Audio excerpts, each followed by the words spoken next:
Good day.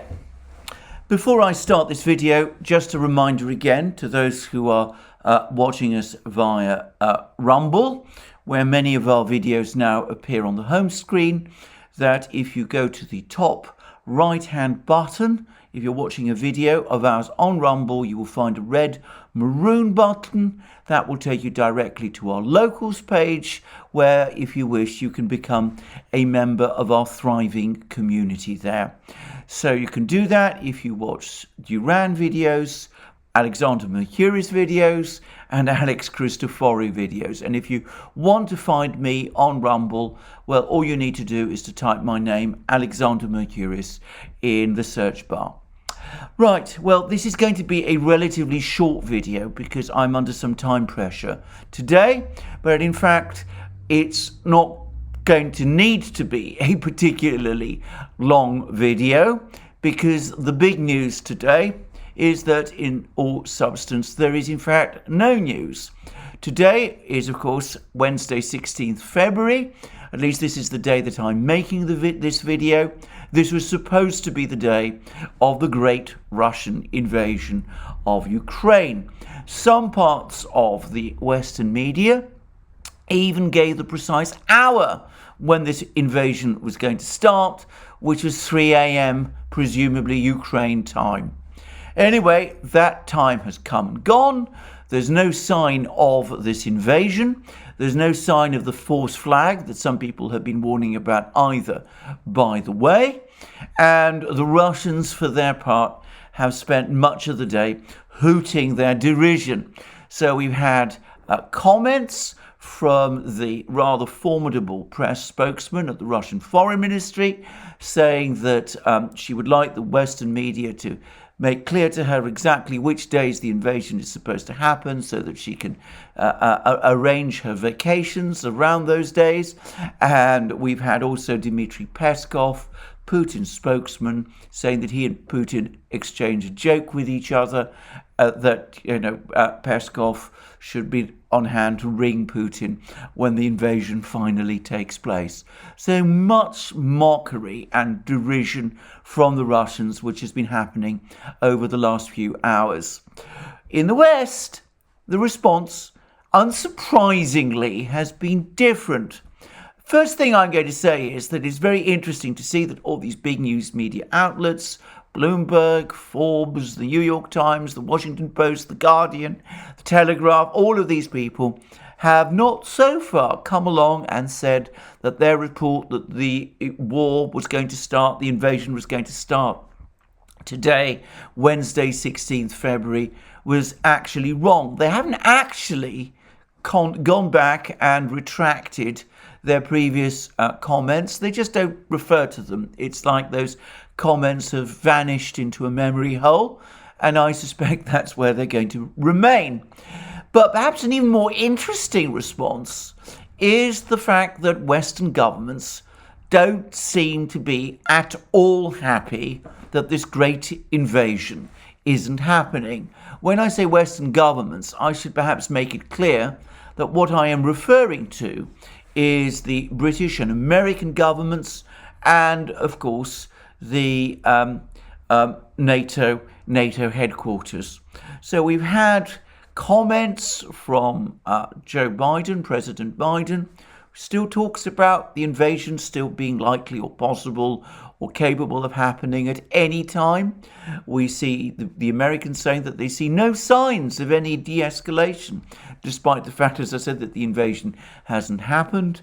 And the previous announcement made yesterday that the Russians are winding up their exercises on schedule, by the way, in Belarus and Crimea. And we've had comments from NATO headquarters, from Jens Stoltenberg himself, that more Russian formations are heading towards the Ukrainian border. So, in fact, so far from the de-escalation happening, the build-up is still continuing. And, by the way, the British government has been saying the same thing. And British Defence Secretary has doubled down on his whiff of Munich comment about the diplomatic action that some European countries are engaging in, despite the fact that when this was previously made, there was a protest about it from no less a country than Ukraine itself.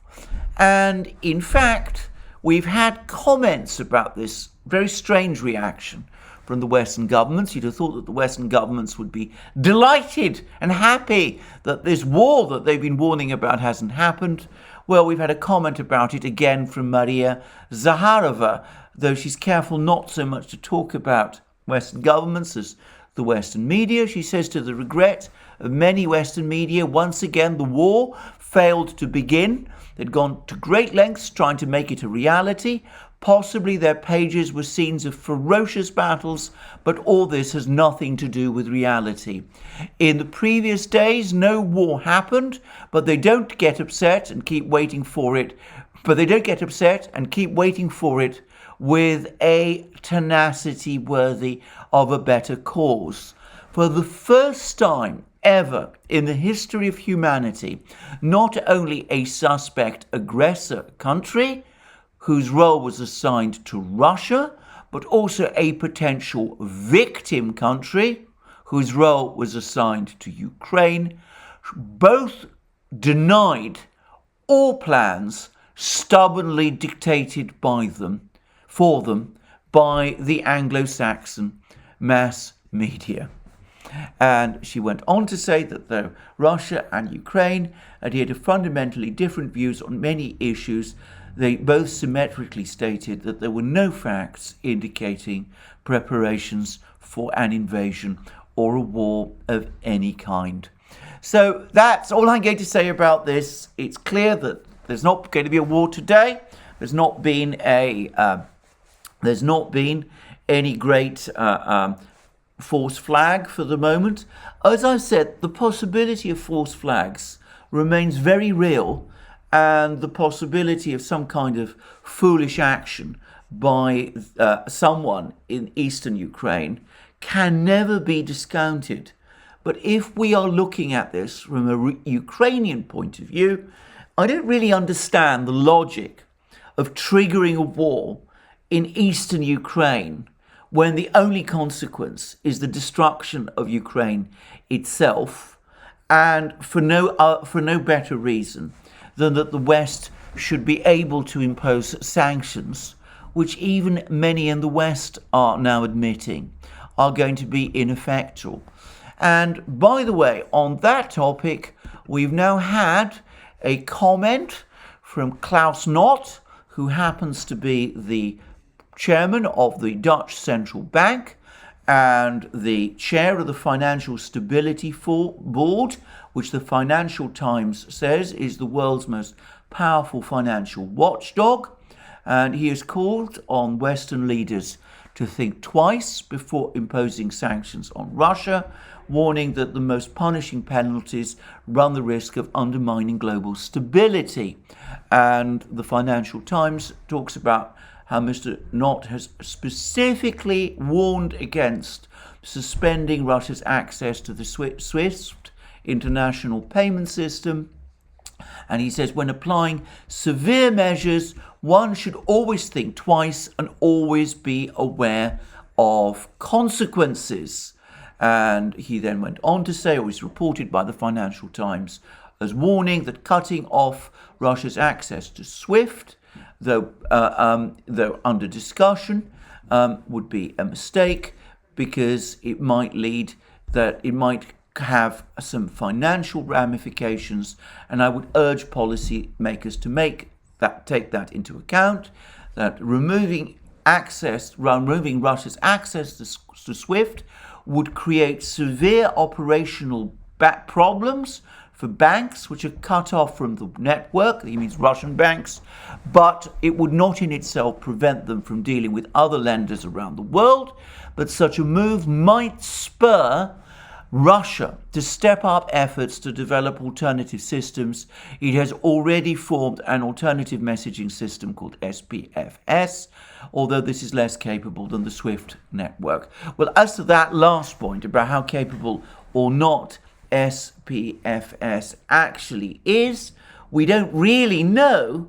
if we're talking about transactions within Russia, I suspect at least equally capable as SWIFT itself. If we're talking about its ability to engage in international financial transactions, that of course is more limited, but that I suspect is going to change very soon, especially if China and Russia link up their messaging systems with each other, and if other countries like Iran and conceivably even Japan and possibly India start to join them too. And that is what people like Mr. Klaus Knott are obviously concerned about. By the way, that article in the Financial Times, which is in behind a paywall, perhaps the most extraordinary part of it is the comments thread, in which the outrage from those who want some kind of scorched earth policy against Russia is a wonder to behold. The talk of Munich, Chamberlain, appeasement, all those sort of things is all written out there in abundance, and it gives one a depressing idea of the fanaticism of some people in this sort of situation. Anyway, so much for the fact that there's not been a war, but that the war scare is apparently going to go on and on, with more reports of more Russian troops heading for the border. Perhaps the one thing of substance which did take place, not today, Wednesday, but yesterday, Tuesday, 15th February, was the meeting in Moscow of the German Chancellor Olaf Scholz and the Russian President Vladimir Putin. And I'm going to make a general observation. I've been reading all the various comments that Scholz made whilst he was in Moscow. And I have to say that two things immediately struck me. First of all, his meeting with Putin lasted 4 hours, which is significantly less than the 6-hour meeting that Putin and Macron had with each other last week. And the press conference with Putin and Scholz was a great deal less interesting and less informative than the press conference involving Putin and Macron. I have to say that the overall impression I get of Scholz, reading all his various comments, the comments he made in Washington, the comments he subsequently made in Kiev, where he's just been and met with Zelensky, I'll discuss that more in a moment, and again these comments that he made when in Moscow, is that the impression I get overall is of a rather clunky person, somebody who lacks the mental agility and skill of others. Obviously, he's not in the same league as Putin and Xi Jinping.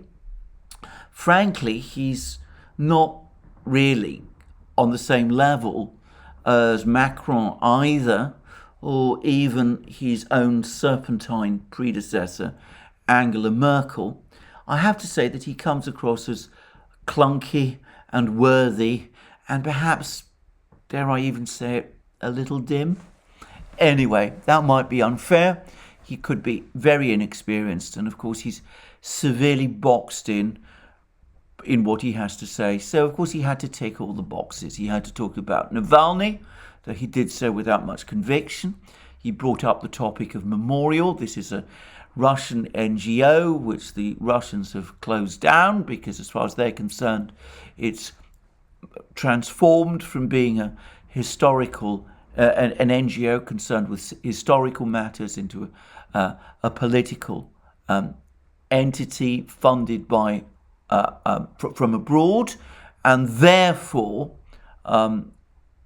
suspect and liable under Russia's equivalent to FARA, the Foreign Agents Registration Act, which it has refused to register itself under. The Russians also, I think, feel that some of its actions are bordered on extremism. Well, I'm not going to discuss Memorial in this video, but suffice to say that Scholz brought it up.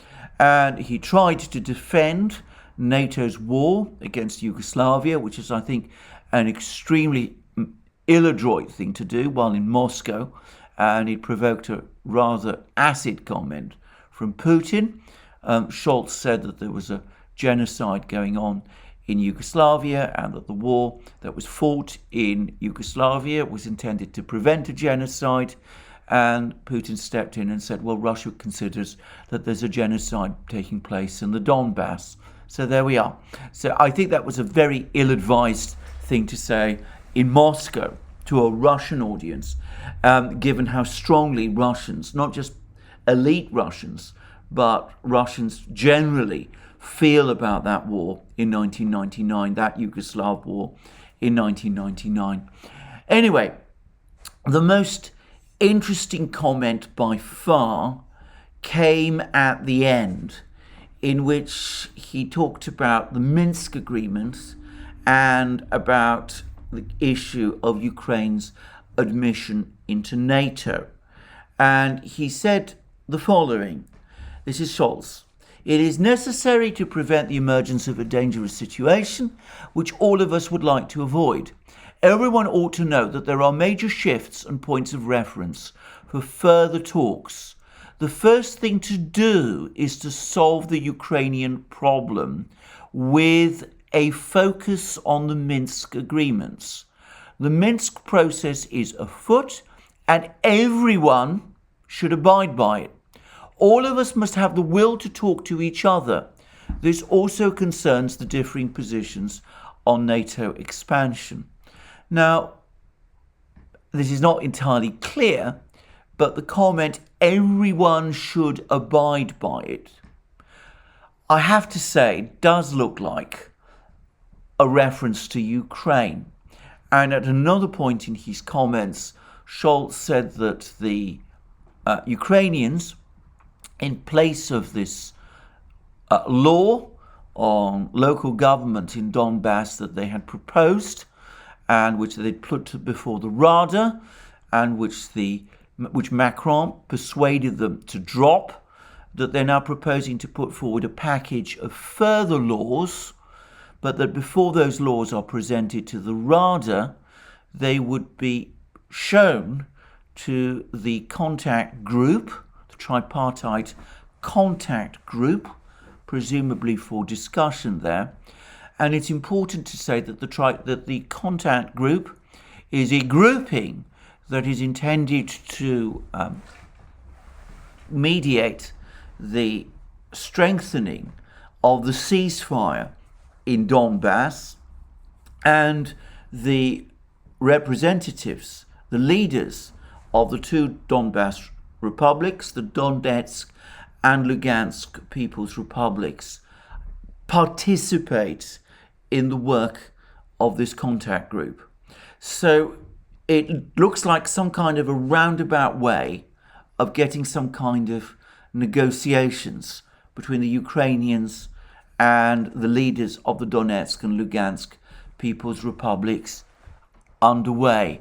And as I said, the comment about that everyone should abide by the Minsk agreement does seem in some way to refer to Ukraine. And then Scholz went on to say, and this is where he talked about NATO, on the differing positions on NATO expansion, the situation is somewhat odd. No expansion is being planned, nor is it discussed or put on the agenda. Everyone knows about it. Whilst each of us is in office, we will not have to deal with this. I do not know how much longer Mr. President, he means Putin, will remain in his post. I think this might be a long time, but not an eternity. I mean, we will not be addressing this. Our task, therefore, is to reach political mutual understanding and a situation where no one renounces their principles. This is political leadership and the responsibility that we bear to ensure peace and international cooperation in Europe. This is always discussed when we talk about matters such as security, cooperation in Europe, transparency and arms control. The desiderata are formulated. NATO has responded positively, differently from what the other side desired, but this should be used as a basis for making further headway.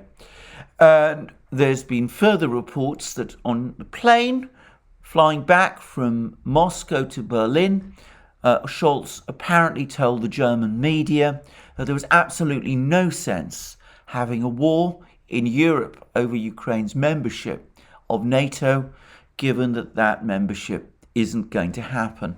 Now, I have to say, Scholz's words here are extremely convoluted, and on the specific point that no expansion is being planned, nor is it discussed or put on the agenda, everybody knows about it. Well, that is straightforwardly wrong. It's been talked about all the time. The Russians talk about it. The Ukrainians talk about it. The Ukrainians over the last year have repeatedly been calling for a NATO membership action plan. So when Scholz says that no one is talking about it, well, he is simply wrong about this. And of course, when he's telling Putin that, this isn't going to happen anytime soon, and it's not going to happen anytime that Putin himself is president, he's not saying that this will never happen, and he seems to be trying to kick the can on this hot topic down the road. And Putin, by the way, would have absolutely nothing of this. These were the comments that Putin made in response to these rather ambiguous words of Scholz. As for the expansion of NATO, you said remarkable words. NATO representatives have said that Ukraine's accession is simply unrealistic in the next few years. What does it mean, they have said? We need to understand what they have said means in relations between states. For 30 years, we have been told that there will be no NATO expansion whatsoever, not by an inch towards the Russian border. And now we see NATO infrastructure right outside our home. Moreover, there is a discussion of Ukraine's accession to NATO. As you said, they say it will not happen tomorrow. But when will it happen? The day after tomorrow? What does it change for us in the historical perspective? Nothing at all. We hear that Ukraine is not ready to join NATO today. We are aware of this statement.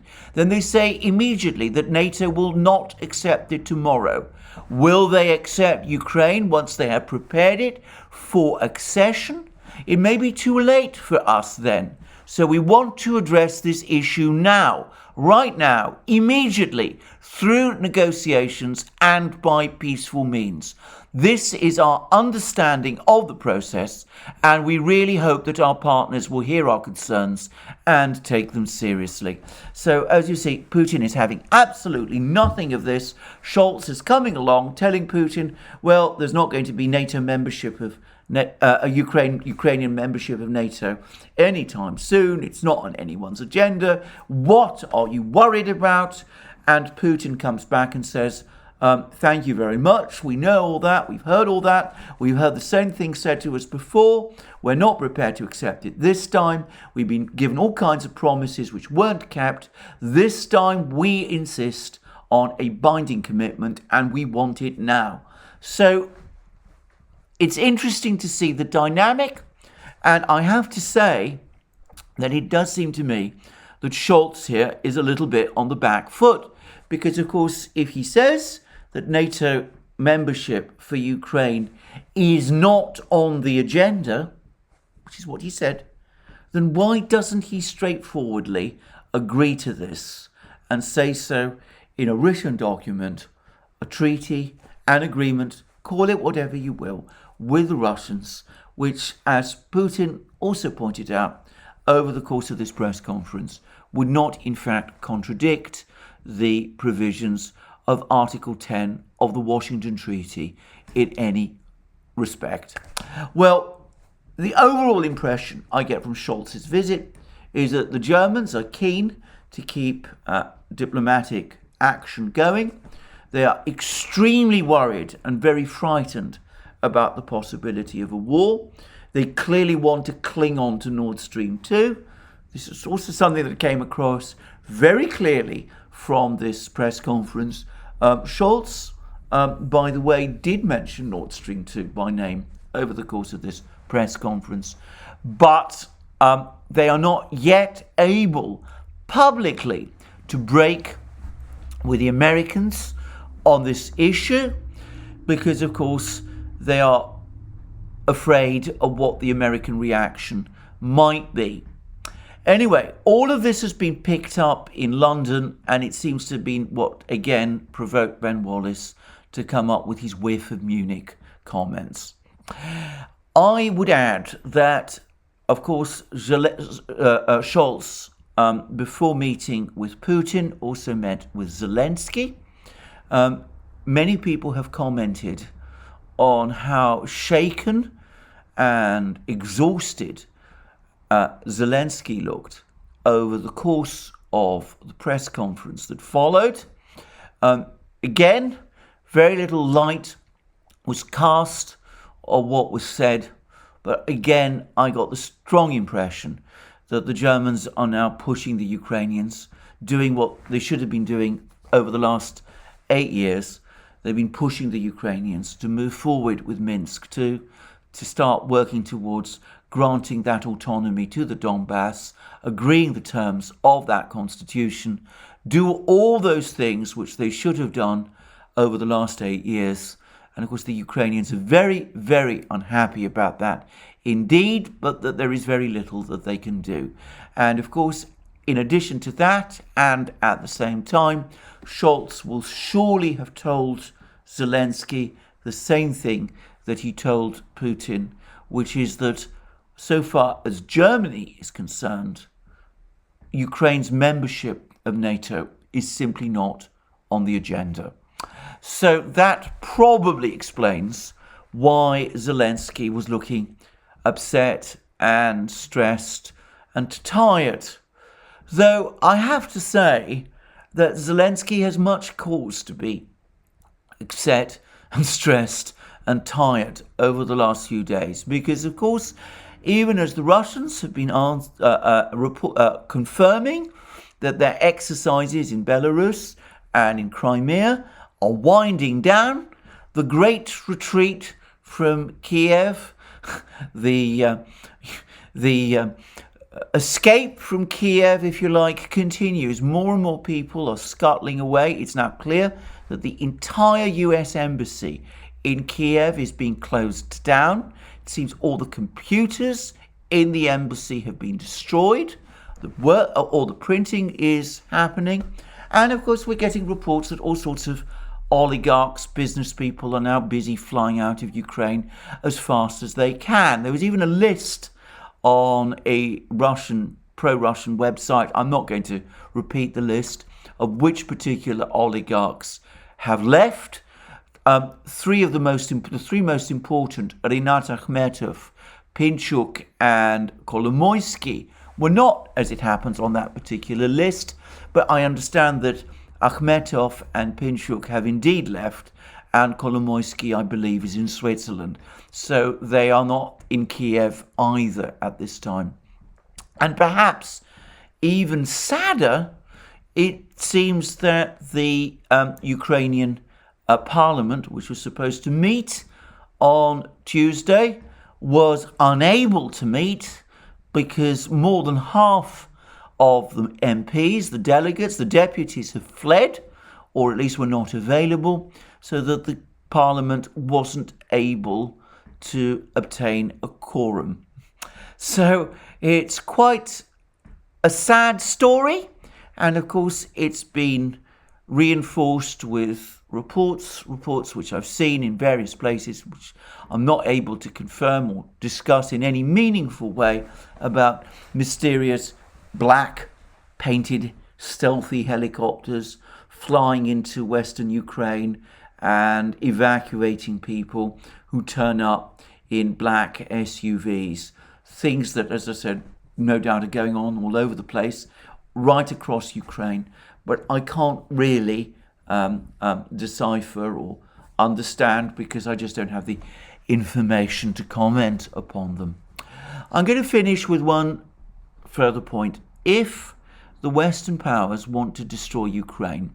They really want to hollow it out, and they're going about it in entirely the right way. Now, in previous program which I did, I speculated that one of the major reasons for this war scare was to try to prevent Olaf Scholz from going to Moscow, and as part of a long-term plan to get the Germans to drop Nordstrom 2 as part of a sanctions package. Now, I remain strongly of that view, and in view of that, perhaps the single most important fact about Scholz's visit to Moscow is that it took place at all. But, as has been commented upon by others, there are possibly multiple agendas being followed by different people. So there's been comments made about the fact that there's a festering political crisis in Washington, that a recent court filing by Special Counsel John Duran appears to implicate a senior member of the Biden administration, the person who is most heavily implicated in conjuring up this war scare, and that suggests that he might have a personal reason for creating a war scare which keeps Durham at bay. That's entirely possible. But I have to say something else. I don't think that this is the case openly. I don't think anybody in Washington is discussing this possibility. But it does increasingly look as if the United States and Britain are preparing to write Ukraine off. They're pulling out all their people. They're closing down their embassies in Kiev. British ambassador bravely remains there, but apparently she works with a tiny staff, and one wonders how long she will be in Kiev. All the military people, the advisors, the personnel, they've all been pulled out. There's calls to all the citizens of all of these various countries to pull out as well.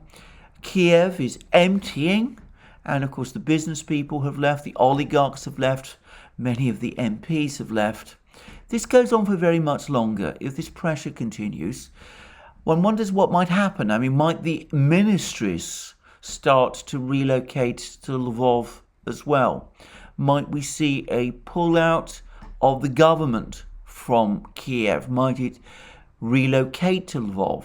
It's very interesting to notice that Zelensky went out of his way to say that he and his family was staying in Kiev, which gives a strong impression that there's some pressure on him to leave Kiev and to go to Lvov.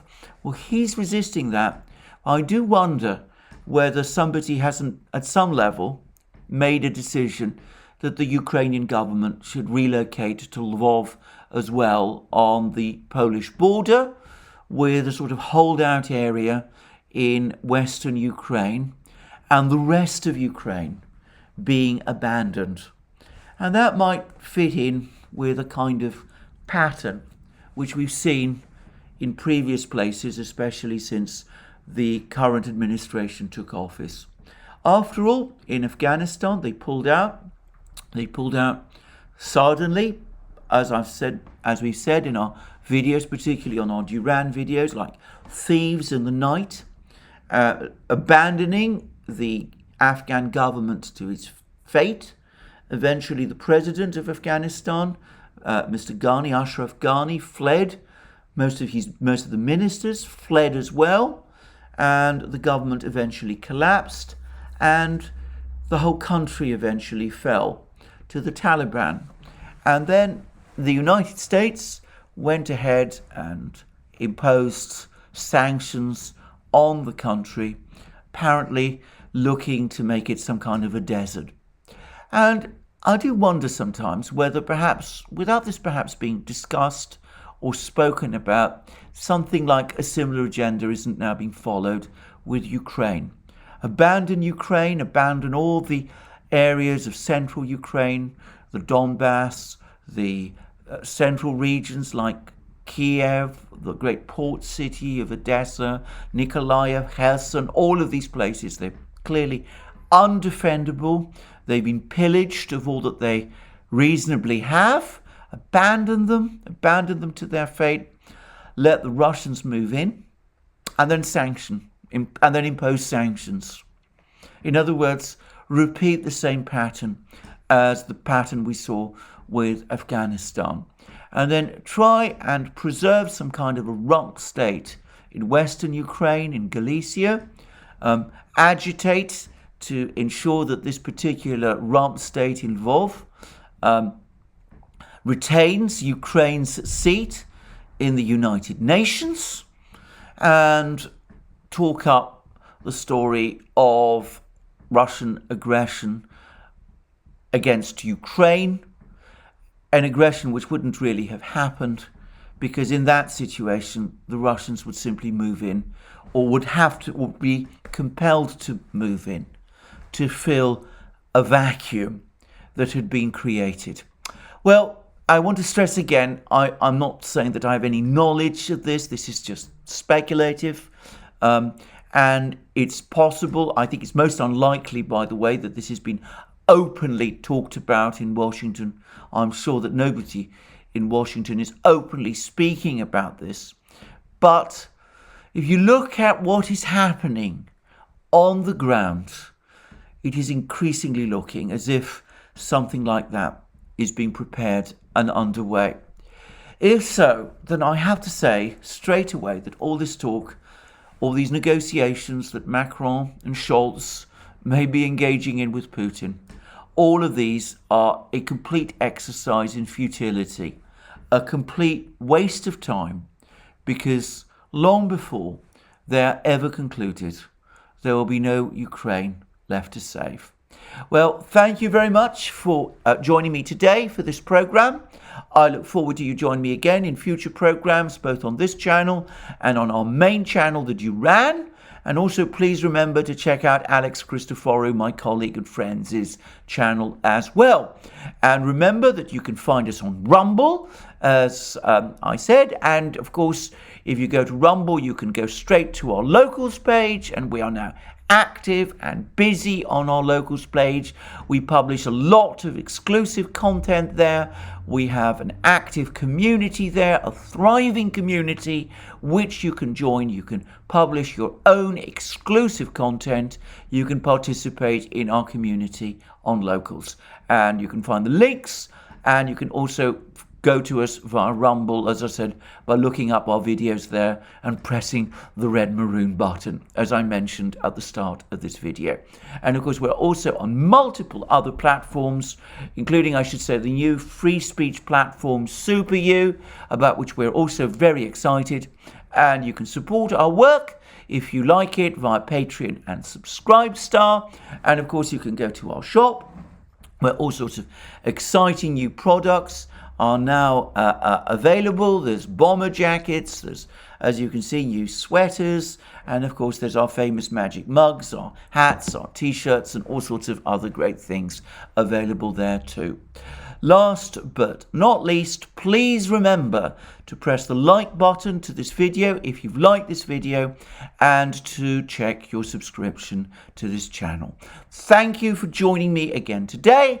I look forward to you joining me again soon, and have a very good day until then.